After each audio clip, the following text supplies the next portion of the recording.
Magandang gabi po sa inyong lahat. Welcome po sa News Up to Date. Ang topic po natin ngayong gabing ito ay tungkol doon sa inilabas ng Securities and Exchange Commission na advisory laban nga doon sa Apollo Drug Store and Diagnostic Center Incorporated o Apollo Drug Store. Nakagawa na tayo ng video nito nung nakaraang buwan dahil nga nung nakaraang buwan pa o nung September pa nang maglabas nga ng advisory ang SEC laban nga dito sa Apollo Drug Store. Pero dahil nga ito ay na-take down, ay kailangan natin uling gumawa. Siyempre, pina-take down po ng mga kasabwat o kakampi ng Apollo Drug Store ito dahil nga po nagiging threat ito dahil nalaman na nga ng mga potential na members na ito ay nagsusulisit ng investment ng illegal. So yan, pina-take down pero tayo po ay gagawa uli para ipakalat ang katotohanan at yung impormasyon sa publiko na naglabas na nga po ang SEC na advisory laban nga sa Apollo Drug Store. So ito nga nag-o-offer to ng co-franchising program tulad ng iba pang naglipa na ngayon.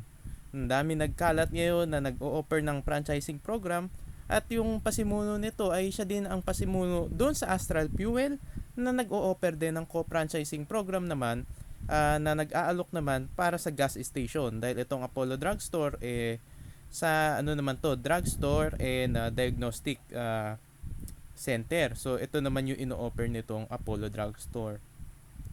So ito nga ito ang magiging topic natin at babasahin natin kung ano ba ang nakapaloob sa advisory ng SEC at meron din tayong makinat doon yung mga table, tinanggal na natin para hindi na nila makita yung logo nila. So ito, simulan na natin.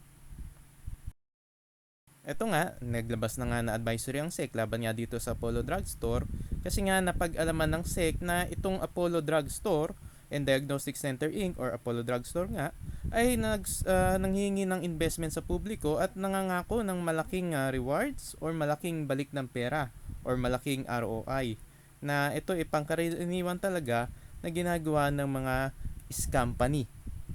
So ito, basahin pa natin ha.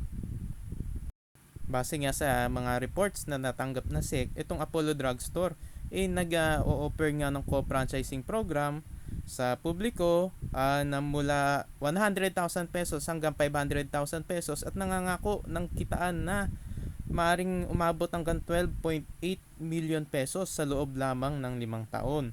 So ito nga, ang laki ng pangakong kitaan dito sa Apollo Drug Store. So talagang base nga dito, too good to be true at mukhang talagang Ponzi scheme nga itong Apollo Drug Store na ito. So tignan pa natin yung mga karagdagang impormasyon na nakuha ng SEC. So ito nga, pinutol natin yung table na yun. Pwede nyo pong basahin na lang dun mismo sa advisory ng SEC kung ano ba yung nakalagay sa table na yun. So ito na nga, base nga doon sa mga schemes na na-describe doon sa taas, doon nga sa table, nakita nga ng SEC na ito nag-o-offer ng security sa publiko in form nga of investment contracts at kailangan bago ka mag-offer nito sa publiko o mag-alok, dapat may secondary license ka. At ito nga, ayon nga sa SEC, ayon sa kanilang database, itong Apollo Drug Store and Diagnostic Center Incorporated ay rehistrado sa SEC bilang isang korporasyon noong October 3, 2020 under Company Registration Number CS 2020-09-100. Pero hindi po to otorisado para manghingi o magsulisit ng investment sa publiko dahil kailangan pa ho nila na magkaroon ng secondary license. So ibig sabihin po ang Apollo Drug Store po ay wala po secondary license at illegal po ang kanilang ino-offer na investment scheme. At kaya nga pinalalahanan na SEC yung umaakto bilang salesmen, brokers, dealers at agents na Apollo Drug Store na nangungumbinsi o nagbebenta sa mga tao ng investment dahil pwede po kayong ma-prosecute o maging criminally liable under Section 28 of the SRC. At tandaan nyo, ang penalty po dyan ay hanggang 21 years na imprisonment or 21 taon na pagkakakulong at pwede rin po kayong ma-penalize ng up to 5 million pesos. So, yun nga po, pati po yung mga upline pwede rin po kayo maging criminally liable Tandaan nyo po yan. Kaya tigilan nyo na po ang pagre-recruit. So, ito pa. So, ayan nga. Ang paalala nga ng SEC, wag na kayo mag-invest o tumigil na nga kayo sa pag-invest dito nga sa mga investment scheme na ino-offer na Apollo Drugstore at pati na rin ng mga representative nito. So kung kayo nga may mga impormasyon tungkol sa operasyon nitong Apollo Drugstore at yung mga representative nito, pwede nyo pong ipadala ang inyong report sa EIPD or Enforcement and Investor Protection Department ng Securities and Exchange Commission or SEC sa kanilang email na epd@sec.gov.ph. So ito nga nilabas daw noong September 23, 2021. So nakita nyo nga po, ito nga pong Apollo Drugstore, illegal po yung kanilang pagsusulisit na investment at yung pag-o-offer nila ng co-franchising program dahil dapat po yan ay meron munang secondary license galing sa SEC. At nakita nyo na nga, sabi na nga mismo na SEC na wala ngang secondary license itong Apollo Drugstore. So illegal. Nakita nyo naman, nagre-recruit pa rin sila, di ba? So ibig sabihin nun, tuloy-tuloy sila at walang takot. Kaya nga ako po sa inyo, ibawiin nyo na po yung pera nyo. Di ba kayo nagtataka bakit nakakapagbigay sila ng kita? Marami pa naman na hindi pa naman nag-ooperate do sa kanilang mga drugstore. Yung pong kitang binibigay sa inyo, di ba, paunti-unti, galing din po yan sa pera nyo. Galing din po yan sa pera nyo. At pagtagal, manggagaling na rin yung ibibigay sa inyong kita do sa mga susunod na investor.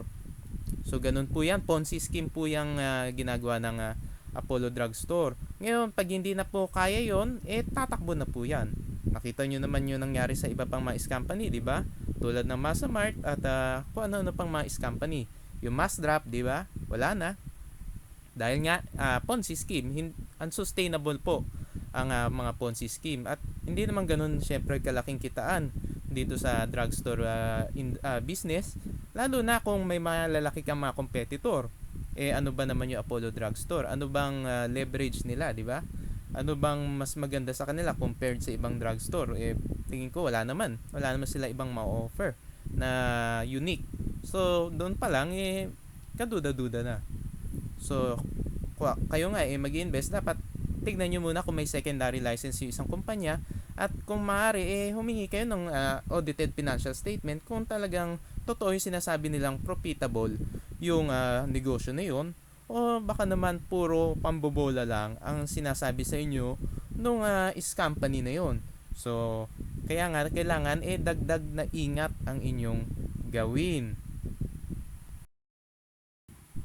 Kaya nga mga kababayan, lalo na po doon sa mga OFW at mga kamag-anak na OFW, mag-iingat po kayo at huwag po kayong basta-basta mag-invest. At sa lahat nating mga kababayan, itanong nyo po muna sa SEC kung meron secondary license yan, yung mga company gusto yung pag-investan, bago po kayo mag-invest para maging sigurado po kayo. At tignan nyo rin po doon sa website mismo na SEC, baka nakapaglabas na ng advisory ang SEC laban doon sa kumpanya na yon. So, hindi nyo na kailangan pa itanong dahil may advisory na. So, mga kababayan mag-iingat po tayo. Marami naman pwedeng pag-investan. Pwede kayong mag-invest sa cryptocurrency or stock market o kahit sa bond market o kung saan pa pa. Pero dapat pag-aralan nyo po munang maigi bago po kayo mag-invest. Tatandaan nyo po yan. Dahil talaga pong marami pong naglipa ng mais company. Yun na nga, isa na nga yung Masamart, Massdrap, CashFX, 'di ba? Pilas, 'yan, mga company na 'yan. At marami pa iba na talaga naglilipa na. At isa na nga sa mga company, yung Petromobile, 'di ba? Na-raid na nga ng NBI yung opisina nila. So tapos yung Seafood Trade Asia, 'di ba? Company din 'yon at yung CEO nung company na 'yon nahuli na nga ng CIDG dahil nga sa peking plaka. So yun nga, mga kababayan mag-iingat po tayo at huwag tayong basta-basta maniniwala sa mga offer na too good to be true. So, mga kababayan, maraming salamat po sa inyong patuloy na pagsuporta sa aking channel. God bless po.